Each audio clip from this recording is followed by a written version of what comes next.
Bonjour à tout le monde, vous êtes sur Dakar FM 94.5, la Radio Bonheur. Alors nous sommes le 8 mars 2021. Alors une journée assez spéciale pour toutes les femmes puisque c'est la journée internationale des droits des femmes. Les femmes jouent un rôle extrêmement important dans le monde de la culture. Alors c'est pour cela qu'ici à Dakar FM, nous allons recevoir bien sûr l'orchestre Jigéen Ñi. Alors maa ngi leen di nuyu bu baax a baax, c'est un plaisir en tout cas, chers auditeurs di Feggo ak yéen, mais Feggo ak jigéen ñi nga xamante ne bi dañu manko def benn orchestre tuddee ko Jigéen Ñi. Alors avant de commencer, je vais d'abord vous dire bonjour. C'est un plaisir pour nous en tout cas de vous recevoir dans ce studio. Bonjour, le plaisir est vraiment partagé. Merci pour l'invitation.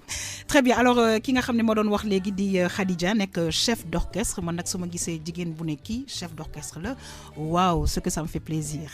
Merci vraiment. Alors c'est génial. Alors de l'autre côté ñu am nag keneen ko nga xamante ne bi dafa bokk ci orchestre bi la mu ciy liggéey mbokk yi nekk lu am solo muy madame Ndeye Cissé, ñoo ngi lay nuyu, nekk percussionniste, nekk chanteuse waaye nekk ambianceuse. Maa ngi lay souhaiter une bonne fête de la femme waaye tamit di la nuyu bu baax a baax parce que jigéen buy def percussion loolu tamit foog dinañ ci waxtaan en tout cas. maaleykum salaam yaa xam. ginnaaw bi ma sante yàlla di julli ci yonente bi sallallahu alayhi wa sallam di sant samay waajur. di sant Serigne Touba Cheikh Fall. maa ngi nuyu waa Sénégal di nuyu waa diaspora bi yëpp. man la Ndeye Cissé, percussionniste, ambianceuse, orchestre jigéen ñi. salaamaaleykum Sénégal bi yëpp. salaamaaleykum yaa xam. oui ak Innocence. C'est Evora, bassiste de l'orchestre jigéen ñi. soo gisee nag lu tax ñu def rasta yi du question que ni dañu bëgg lu yomb wala comme dañoo tayal non. C'est juste benn bëgg-bëgg la. ci doomu aadama. parce que pour man nit ki nga xamante ni mi ngi yor karawam xoolu si léttu wala peut-être que ay rajout daf koy déranger ou quelque chose comme ça. mu xool def ay rasta pour man loolu c'est plus que naturel. Man la Yerema Diom, guitariste soliste bu orchestre jigéen ñi, chanteuse en même temps. Très bien. Alors guitariste. soliste. léegi ñu jógee ci basse bi ñëw ci guitariste soliste bi nga xamante ne bi moom itamit rôle bu important lay jouer ci orchestre. waaw soxna si yow mën nga ñu wax yow noo tudd. maa ngi tudd Aïssatou Dieng. yow Aïssatou Dieng ndax mën nga ñu wax yow looy def ci groupe bi. daanaka man maay jouer batterie ci biir orchestre jigéen ñi maa ci gën a bëri bruit nag man ak Ndeye Cissé. Très bien. Alors ñu jox chef d'orchestre bi parce que moom bu ñu fàtte nag ci biir orchestre bi yaa ngi fi aussi beneen rôle parce que chef d'orchestre c'est vrai mais pianiste nga en même temps chanteuse nga. Alors man dama bëggoon nga ñëw ak ñun rapidement ci li nga xamante ne mooy création de ce groupe jigéen ñi parce que bon ça court pas les rues des femmes réunies nekk ci benn orchestre di ko doxal. waaw salaamaaleykum man la Khady Dieng, pianiste orchestre jigéen ñi comme ni nga wax groupe bi ñu ngi ko créé en 2018 par notre manager Samba Diaité. moom moo am vraiment initiative bi xool ne par manque en fait jigéen bakkin bon ci seen fii musicale ci au Sénégal ça se fait hyper rare mu ne pourquoi pas mu teg projet bi si li ñu woowee dajale ñun ñëpp comme ni ñu wax le destin vraiment nous a réunis mu former vraiment orchestre bi li ñu naan orchestre jigéen ñi. Très bien. Alors ça existe depuis quand et seen parcours qu'est-ce que vous avez fait depuis? Ça existe depuis 2018. ñi ngi créé orchestre bi donc bi ñu dajalee commencé nañu répéter en même temps particularité bi mooy dañuy accompagner en fait des artistes donc on a fait pas mal de parcours. D'accord. Par rapport à orchestre jigéen ñi. Okay. En même temps Baket Ban en même temps orchestre jigéen ñi am na benn répertoire bu nga xam ne da koy véhiculer avec des messages vraiment importants en plus orchestre jigéen ñi aussi dañuy accompagner dañuy liggéey ay ONG vraiment pour des sensibilisations et autres. Ok, yan artiste ngeen jot a accompagner? Jot nañu accompagner Wally Seck. Vraiment c'était un grand honneur de vraiment. C'est vrai qu'on s'est rencontrés au Zénith. Oui, c'est vrai. C'est vrai. Alors Ndeye Cissé comme ni ko chef d'orchestre bi waxee c'est vrai que jot nañu gisante fi nga xamante ne bi moom mooy Zénith. Alors mu nekkoon vraiment des moments extraordinaires parce que bu ñu gisee ay jigéen avec l'accoutrement qu'il fallait avec la culture sénégalaise que vous avez exportée ñëw di def percussion ñëw di def di ambiance mais c'est quelque chose de génial que les Sénégalais doivent vraiment découvrir. lu rare la dëgg la. et puis loo xamante ni la comme ça ni mu ko waxee suñu manager bi Samba Diaité ni mu ñu kiyee moom moo njëkk a ñëw ci groupe bi et puis man je suis nan laa mën a waxee sax la dernière avant dernière. maay ñi ci mujjee ñëw ci laa bokk. très bien alors que bon moom tamit mu def lii mu doon loo xam ne si lu rafet la et puis man moom aar dafa nekk ci man. très bien ça se voit de toutes les façons. voilà percussion bi loo xamante ni la amour la bu nekk ci man. c'est dommage qu'on n'ait pas la télé ma xool loxo yi. je peux regarder les mains ma xool ma làmb loxo yi. ok léegi naka ngay def ak loxo yi percussion bi ak loxo yi nooy def. waaw mais lan ngay def dafa am loo ciy diw wala nag nga. waaw dama am ay produits de main. ay produits de main comme soit karité. kenn dara gënu ko. waaw ak y a des crèmes de main aussi. très bien yu may utiliser aussi. très bien alors c'est vrai que ki nga xamante ne bi moom mooy Khadija c'est vrai que fu def ngeen orchestre bi mais moi je vois que orchestre bi ñëw na instant bu nga xamante ne bi da ngeen ci teg tuuti rek Covid-19 bi yegg si. parce que ren 8 mars bi dafa nekk 8 mars bu spécial. parce que 8 mars boo xamante ne bi vraiment nit ñi jot nañu dund 1 an de Covid et dans tous les domaines et je pense que secteur bi nga xamante ne bi dafa affecté réellement aussi bokk na ci secteur culture bi notamment la musique. Alors comment est-ce que vous vous débrouillez depuis lors parce que je pense que ce n'est plus évident de faire des spectacles et tout ça. Comme yaa xam ni nga ko waxee rek c'est pas évident du tout et comme ni ma wax rek sunu secteur bi la gën a touché ñun nag par rapport ak ñun orchestre jigéen ñi pour en fait dañuy masaw déjà pour tous les musiciens parce que c'est pas facile mais ñun orchestre jigéen ñi la résilience vraiment nous a permis ñu nekk en résidence pour les grands théâtres. Ça fait 1 an et quelques ñu ngi. Vous êtes en résidence. Oui on est en résidence. Est-ce que vous pouvez nous expliquer résidence pour ñi nga xam ne dañu mel ni man xamuñu mooy lan c'est quoi. Résidence en fait mooy da ngay kii sa orchestre ngeen tëju carrément vous travaillez en fait 24 heures sur 24. D'accord. Vous êtes là-bas vous travaillez vous mangez ensemble mais vraiment que vous bossez. Et c'est qui finance sur les détails. C'est notre manager ça va toujours. Non, c'est toujours ça va vraiment moo ñu épaulé jusqu'à présent. Alors comme pour dire que Covid bi ça a ses inconvénients mais quelque part ça a ses avantages parce que day permettre aussi benn gëstu te yéen ni ngeen nekk day permettre à chaque fois groupe bi gën a huilé familiariser waaw li nga wax rek comme dañuy ñun déjà li ñuy wax duñu groupe nii rek ñun ñëpp famille lañ finalement donc dañoo dem ba si bi gis ay liens parenté si bi machallah déjà ça c'est un te li ngay wax liggéey du doy surtout musique gëstu tey ji orchestre jigéen ñi on veut représenter le Sénégal partout xoolal ci monde bi yëpp en fait donc cela veut dire qu'on il faut toujours ñu liggéey te liggéey moom li ñuy wax du doy jamais donc on est toujours ça nous a permis vraiment de mieux travailler nos sons et autres. Très bien alors ma ñëwaat ci Ndeye Cissé alors gis nañ ne que vraiment yéen a ngi accompagner d'autres orchestres mais yéen tamit am ngeen seen répertoire alors je pense que loolu tamit il faut que ñu ñëw ci et puis sachant que Sénégal bëri na ay waaso yéen ci yan fànn exactement ngeen di def li nga xamante ne bi mooy musique boobu. waaw ñun musique yi ñuy def yëpp bari na ñun ñoo ngi ci wolof bi ñoo ngi ci ethnie yëpp de toute façon ñoo ngi ci séeréer bi ñoo ngi ci joola bi ñoo ngi ci reggae bi bon afro la daal maanaam. Afro ngeen di def très bien kon nag defe naa ne dañuy wéyal rek li nga xamante ne bi mooy waxtaan bi ñuy seq ak groupe bi nga xamante ne bi moom mooy jigéen ñi.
alors dañuy am mbégte nag di recevoir ki nga xamante ne bi moom mooy Innocence la grande Sarène voilà nga xamante ne bi moom mi ngi fii nekk Dakar FM di fi def liggéey bu rafet Ino maa ngi lay nuyu nu ñuy kontaan tey di recevoir orchestre jigéen ñi fii ci Dakar FM mu nekk ndam ci ñun parce que bu njëkkaan jigéen ñi xëy na sañuñu woon di jouer yenn instruments yi et léegi ça se voit ñu ngi lay dalal jàmm. maa ngi lay fay bu baax a baax tey moo ma dalal waxoon naa ko nag ci bande annonce bi yëgaloon naa leen ne ay gan ñooy nekk ci studio bi kon du doon lu bees ñoom déggoon nañ ko lépp benn la liggéey bi benn la macha allah yaa xam ci am lu ma ci caaxal rek mooy sant bi ak man waaw looloo ma ci jaaxal mais kontaan bu baax a baax di recevoir jigéen ñi ngay wax ni nga wax ci lu am solo muy juróomi jigéen muy jigéen ñi nga xamante ne ñoom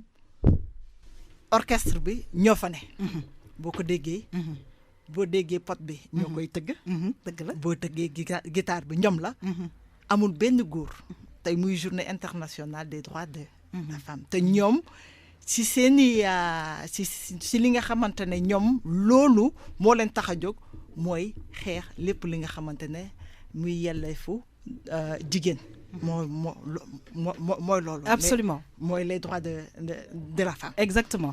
Alors comme ni nga ko waxee ma rebondir foofu parce que je pense que tey bu ñu ne le 8 mars dafa am lu bëri lu nga xamante ne bii dañ koy xeex naam en Afrique c'est vrai que def nañu ay jéego yu mag a mag a mag ba léegi sax comme nii rek jigéen dem ba yore orchestre ñii di way ñii di tëgg sabar ñii di def piano et cetera et cetera sànq yaa ngi koy wax ci sa biir waxtaan da ngeen nekkoon en résidence mais résidence bi mu nekk lu am solo alors bëgg naa xam aussi ci côté Covid bi naka ngeen xalaatee yéen pour vous en sortir parce qu'on est quand on est musicien on a besoin de jouer comment est-ce que vous avez pensé à remédier à tout ça parce que gis naa musiciens yoo xam ne dañuy choisir di def ay live sur Facebook di am ay vues wala sur YouTube et cetera yéen seen idée c'est quoi en fait?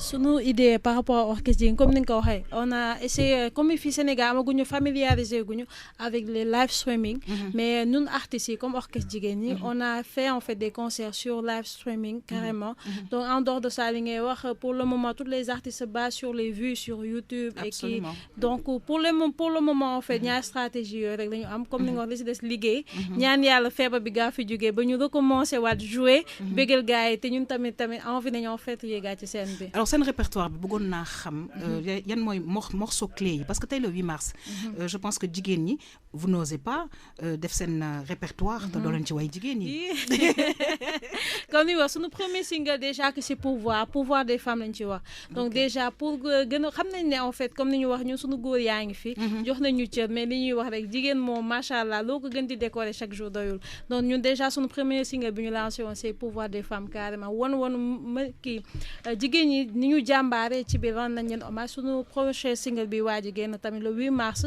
nga xam ne jigéen ñi aussi lañ ci rendre hommage mooy nos mamans ñu nekk ci jaaykatu jën yeeg femmes au foyer li ñuy wax rek orchestre jigéen ñi tamit rendre nañ leen hommage par rapport aujourd'hui à notre répertoire la plupart en fait dañuy way rendre hommage aux femmes vraiment di way les violences faites aux femmes et aux enfants vraiment à chaque fois ñu ngi essayer vraiment di imprégner vraiment les femmes déjà que nous sommes des femmes et fiers de l'être. Alors Innocence mais dama ci rebondir ñëw tuuti dellu siat ci yéen li ngeen ñi def Sénégal habitué wuñu li gis jigéen yuy def yi ngeen ñi def nii amoon nañ ci sëru Kumba Gawla Seck mu dem yàggul déggatuñu ko pratiquement oui ma Keita di sëru waa Takefa ñooñu ñëpp yéen nag mu bëggoon xam nag lu tax ngeen jublu ci yoon bu ngeen jël nii ngeen soobu ci daal. Alors je rappelle que nous sommes avec Khadija muy chef d'orchestre jigéen ñi. comme ni nga ko ci waxee rek comme ñoom déjà ce sont nos grandes sœurs ñu fi nekk li ñuy wax déjà par manque de ça. te li ñuy wax fii nag Sénégal am na jigéen ñu bëri yu jouer instrument li ñuy wax rek dañoo làq woon. donc dañoo làq woon ñu manqué woon tamit ay góor yu nga xam ne am nañu idéologie wala jigéen yu nga xam ne am nañ idéologie bi ne pourquoi pas ñu former dajale jigéen yuy jouer yëpp au Sénégal des instruments du ñu rek y en a plein ñi nekk xam ne te ñu ngi seen biir kër comme ni wax xëy na te ñun ñoo njëkk génn ñun ñooy première phase bi nga xam ne backing band lañ ñun ñoo fi ne mais ñeneen ñaa ngi fi de tey ji orchestre jigéen ñi jox nañu en fait courage yeneen jigéen ñi nekkoon seen biir kër yi di kii en fait pour génn carrément. Alors moi je vais te dire que peut-être l'afrobeat c'est pas compliqué, c'est une question de culture. C'est-à-dire qu'à un moment donné jigéen les gens pensent que dafa war a toog ci kër gi léegi muy way on va l'accepter mais di jouer yenn instruments yoo xamante ne bi c'était pour les hommes. Bon maintenant ça on se bat parce que journée internationale des droits des femmes on se bat toujours pour nos droits et je pense que yéen yegg si ngeen fi nga xamante ne bi vraiment yéen a ngi won ne que ñaari loxo mooy takk tubéy ñaari loxo mooy takk sër. Alors juste pour faire un clin d'œil à notre très chère sœur Coumba Gawlo Seck machallah yal na yàlla dellu si waat lépp ba mu del continuer waat yoon bu extraordinaire bi nga xam ne amoon na ko fii ci Sénégal te inchallah dina ko continuer. Alors moi je vais te dire Innocence quand j'étais encore plus jeune nekk à l'institution Notre-Dame. Alors, vous vous rappelez des grands shows de Youssou Ndour qu'il faisait dans les écoles, à Saint-Michel, à Lamine Gueye. Alors moi, j'allais voir ces orchestres-là, enfin surtout Youssou Ndour et le Super Étoile, pour Habib Faye. Pourquoi? Parce que dama bëggoon li nga xam ne moom mooy basse. Alors quand je vois une femme devant moi, je suis bassiste, I say yes. waaw Evora xam nga fan lay jëlee damay daal di jël yéen seen dëkkandoor yi ñoo leen dëkkee fu mu toll nii ñun la ñu xoolee ak yéen noo la ñuy comporté woo aussi ak ñoom. Oui bon loolu dinaa ci sawar a wax parce que en tant que femme nga doon jigéen nekk ci koñ wala ci biir dëkk am say dëkkandoo en plus nga nekk artiste te la plupart du temps fii Sénégal wala Afrique jigéen ñu ngi ko taamu ci mu xëy di toog këram di yendu suba ba ngoon di def ménage yu kër gi togg yeek et cetera donc alors que yow mi nga xamante ne yaa ngi dëkk ci sa biir famille en tant que artiste musicienne tu sors presque tous les jours et tu rentres tard à la maison des fois nga dugg dëkkandoo yi dañ lay gis mais début bi day metti parce que ñëpp duñu comprendre. Tout à fait. Que ni yow heure bi nga génn seen kër ak heure bi nga dugg lii moo ko waral.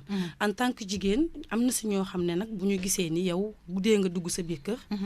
Ils pensent autre chose et autrement quoi neneen lañ koy xalaatee que kii dafa wow bët wala amaan na ni neneen lay doxalee. Mais être musicien c'est carrément un métier et puis être bassiste c'est pas donné à tout le monde donc moo tax ma bëggoon nga ñëw tuuti ci carrière bassiste ba pourquoi avoir choisi justement la basse qui n'est pas un instrument facile comme ça quoi je veux dire c'est-à-dire il faut être passionné de un da nga koy jàng et puis voilà quoi c'est charmant. Merci. Lii tax ma choisir basse parce que au début dama doon ragal sax naan est-ce que basse est-ce que guitare.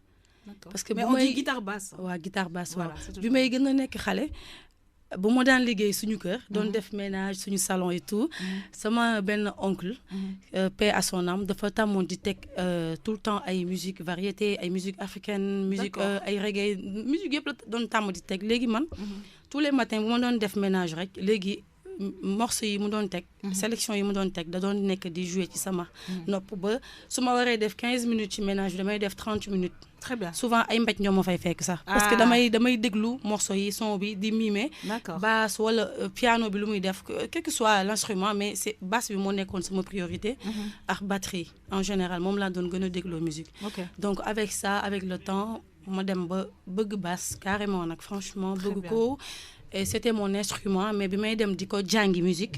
fan nga ko jàngi. École nationale des beaux-arts. Super. bi may dem di ko jàngi foofu basse yóbbuwuma fa woon. mais benn jour dama jékki-jékki ma ne est-ce que duma dem jàngi musique parce que ci rap laa commencé. J'étais une rappeuse. D'accord. Est-ce que mën nga ma rabal dara sur les femmes tout de suite et très rapidement. Je rappelle que vous êtes sur Dakar FM 94.5, la radio Bonheur. Nous sommes avec, bien sûr, ces femmes qui composent l'orchestre Jigéen Ñi.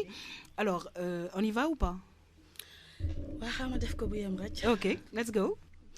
man la Sister Rasta ñoo fekk orchestre jigéen ñi teewee ci émission RTS ñu duñu dalal tey ci 8 mars bi ñu wax fee wax jotaayu jigéen tey le 8 mars. 8 mars innocence bu assez spécial parce que ñu ngi ci période Covid.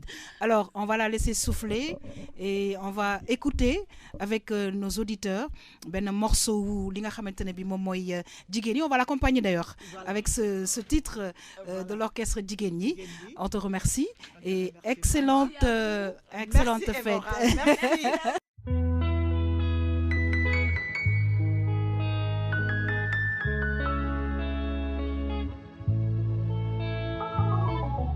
Jigéen ñi yàgg nañu doon jàmbaar Aliou Sitoé Diatta Yacine Boubou jàmbaar la woon talaatay nde talaatay nde jigéen ñi ñoom bañ nañ ba dee si wàllum mboo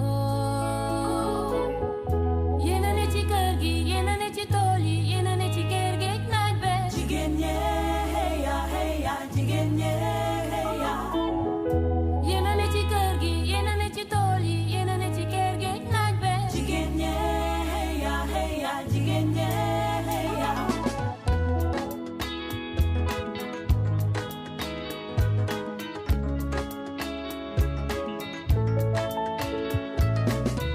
man femme foyer la dama war a def li ma war man mi man femme foyer la dama war a saytu kër gi bien-être bu njaboot gi jàngum xale yi man moo ma yitte lool moo ma yitte yéen a ne ci kër gi yéen a ne ci tool yi yéen a ne ci kër gi naaj be jigéen ñe heya heya jigéen ñe heya yéen a ne ci kër gi yéen a ne ci tool yi yéen a ne ci kër gi naaj be jigéen ñe heya heya jigéen ñe heya man ci aar lay doo dëkk di mbéy galaate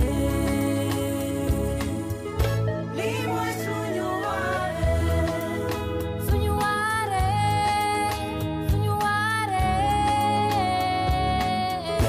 lii mooy suñu waare honey woo woo woo woo hamusa ñaari loxo mooy takk sër ñaari loxo mooy takk tubéy génn yàgg nañu doon jàmbaar ñaari loxo mooy takk sër ñaari loxoy takk tubéy jigéen yàgg nañu doon jàmbaar jigéen ñaan ci bureau yi ci kër gi ci tool bi ci waañ bi lépp ngir mën na bay seeni waruwaay femme entrepreneuse lay doon femme indépendante lay doon ñaari loxo mooy takk sër ñaari loxo mooy takk tubéy jigéen ñi yàgg nañu doon jàmbaar ñaari loxo mooy takk sër ñaari loxoy takk tubéy jigéen ñi yàgg nañu doon jàmbaar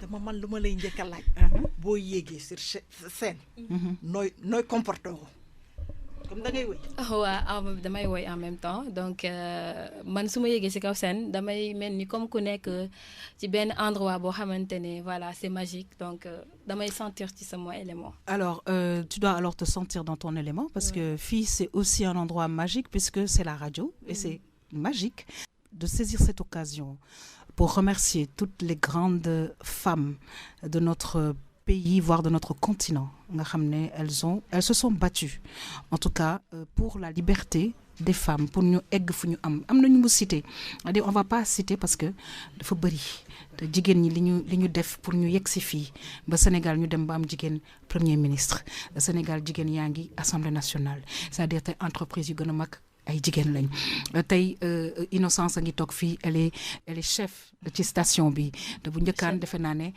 jigéen ñi dañu woon toog place boobu donc on va saisir l'occasion pour vraiment souhaiter une excellente fête à toutes les femmes qui nous écoutent fu ñu mën a nekk nag parce que ku ci ne am nga rôle bu important boo xam ne yaa ngi koy jouer ci société bi pour que société bi mën jëm kanam Innocence.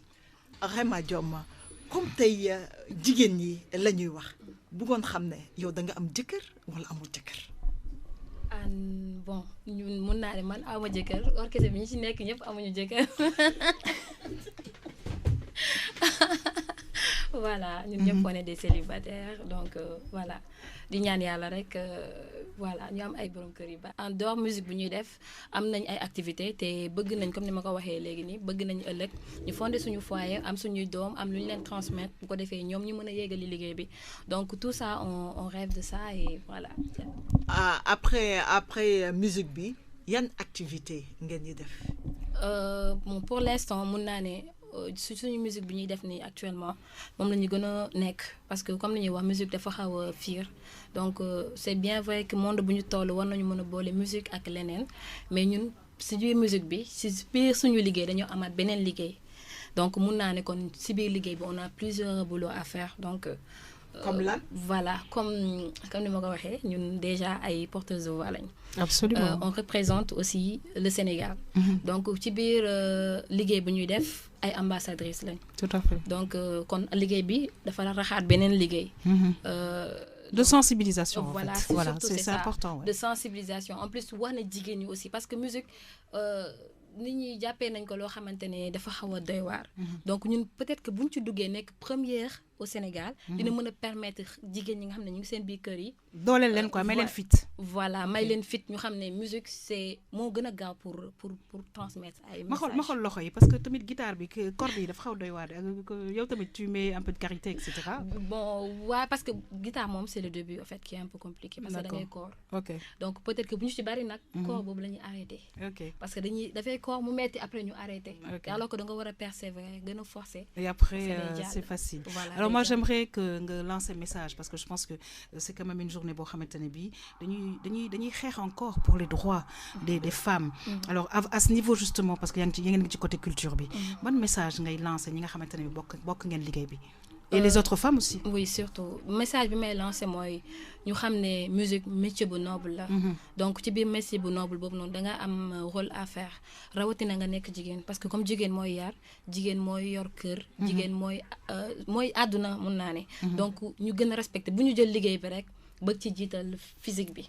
Parce que pour moi ce qui est dans la tête c'est tellement important que ñuy bàyyi kii bi ñuy demee nan laa koy mën a tuddee sax philosophie bi ñuy demee comme jigéen dañ ko war a mettre ci kanam parce que physique am on a quelque chose dans nos têtes on a quelque chose à dire et on peut bien réussir à le faire. Alors et surtout on a quelque chose dans nos cœur parce que musique day dugg ci xol pour dem ci xol et je pense que loolu bu jugee ci jigéen je pense que ça peut être plus fort en tout cas nous remercions de tout cœur Rema Diom bokk ci orchestre jigéen ñi ma ànd ci tey ak suñu xarit Innocence. Je rappelle que nous sommes le 8 mars 2021 mu am thème aussi bu am importance leadership féminin parce que Covid bi ñëw na et puis je pense qu'il faut que jigéen ñi xool éventuellement naka la ñuy def pour vraiment s'en sortir avec cette pandémie. Innocence bëggoon xam rek nga wax ba yéen seen diggante ak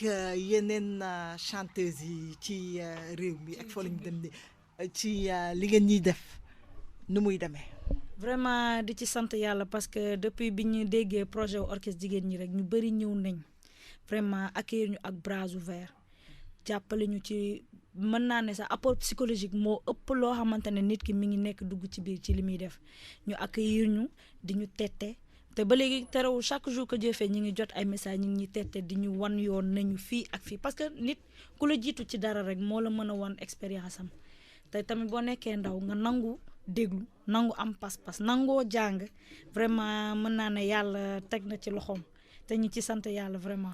Alors moi j'ai une question pour Aïssatou Dia. Aïssatou léegi yow Aïssatou yow bëggul yomb Aïssatou nit ñi dem di way Aïssatou ñi di fecc Aïssatou ñi di choisir leneen Aïssatou ne man bi gën a difficile parce que j'ai essayé mais tànk yi day dem pédale yi ak loxo yi après loxo yi day dem ak bopp bii jàll fii bii def nii nga koy harmoniser. wala Aïssatou, pourquoi la batterie? je dirais que amour boobu mi ngi jógee ci sunu papa Feu Safiou Dieng.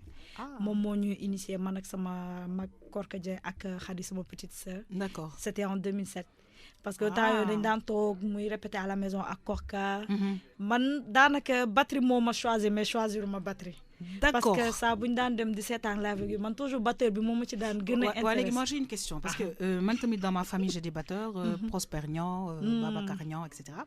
J'ai une question parce que batterie comme ni ma ko waxee tànk yi day dem loxo yi day dem mais en tant que femme 2 heures de scène batterie ak percussionniste yi ça doit être too much.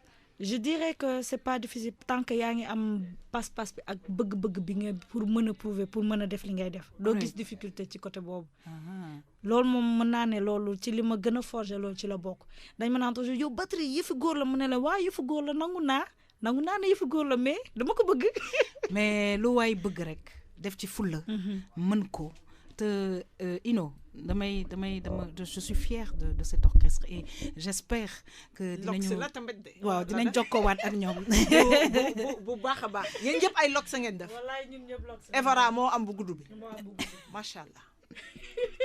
Alors très bien alors comme ni ma ko waxee avec les autres ñu ngi ci 8 mars 2021 mu nekk benn année boo xamante ne bi une année assez spéciale parce que impact bi bëri na vraiment ci tous les secteurs mais yenn secteur bi ngeen nekk dafa xaw a doy waar alors tout à l'heure je demandais à l'une d'entre vous naka ngeen ko pallier quoi c'est-à-dire am na ñoo xamante ne bi bon dañuy def des lives di xool naka la ñuy def et cetera vous êtes en résidence alors les projets yi nga xamante ne bi am ngeen ko par rapport à cet orchestre jigéen sachant que vous accompagnez des orchestres mais vous jouez aussi vos propres... On chante en même temps. Exactement. Vous avez votre propre répertoire. Oui, exactement. Les projets, c'est quoi? Les projets, on en a vraiment en pagaille. Et on espère vraiment que bu sottee ak jàmm ak salaam dinañ ci def tel que ñu ngi ci album bi. Ok. Daaw jotoon nañ génne benn single tuddee ko Pouvoir des femmes. D'accord. Mais malheureusement ak pandémie bi affaire yi demeewul noonu mais on a eu à faire de live streaming. à def ay sensibilisation ci lu bëri avant sax ñuy def couvre-feu beeg yooyu on a eu à voyager. dem def ay sensibilisation côté immigration irrégulière bi même ak waa plan. On a vraiment eu à faire beaucoup de choses. ci beneen anam bi tamit on a eu un projet à part album bi am na beneen bu ñu ngi waaj a génn benn livre. parce que dañ constater aussi que ni ici fii Sénégal. artiste dina dund ba dee pour nit ñi mën a xam. Qui kan la wala ñii fan la ñu jaar. C'est très difficile pour mën a am qui écrit Tonton Fadel. D'accord. C'est lui qui est en train d'écrire le livre et ça va sortir bientôt. Alors nous sommes le 8 mars 2021 donc je pense que Innocence ce qu'on va faire ñi ngi ànd ak benn orchestre jigéen te je pense que orchestre li ci am solo c'est justement la technique et le son. ma baamtuwaat juste ne que on était avec l'orchestre jigéen ñi je rappelle chef d'orchestre Khadija nga xamante ne bi moom mi ngi ci piano bi nekk aussi chanteuse. ñu ànd ci ak Ndeye Cissé nga xam ne percussionniste la waaye tamit chanteuse la ànd ci ak Aïssatou Dieng y avait avec nous Evora c'est ça et très bien et Réma Diom donc Innocence laata nag ñuy demander à nos chères sœurs parce que am na morceau bu ñu génnee mais dama leen bàyyi le choix parce que nous avons des droits da ngeen ñuy woyal loo xamante ne bi parce que li tax ma indi Ndeye Cissé à côté ci table bois lañ nekk comme percussionniste la moom dinañu wan moom lu mu mën ca percussion ba bu ko defee ñu tàggoo noonu ñi nga xamante ne bi ñoo ñuy déglu ci 94.5 alors l'orchestre jigéen ñi je vous souhaite une très bonne fête et surtout excellente continuation. Alors, chers auditeurs de Dakar FM, ça a été un plaisir en tout cas d'être avec mes 3 collègues, mes 2 collègues plus moi, ça fait 3, de vous présenter cette émission avec des femmes. Faut fekk jigéen nag day am góor. Notre ami Tcherno était à la cabine technique. Alors, faut fekk jigéen day am góor. Faut fekk góor day am jigéen. Alors, nous saluons aussi, oui, mais nous saluons les techniciens aussi. Et les techniciennes et tout le personnel de Dakar FM.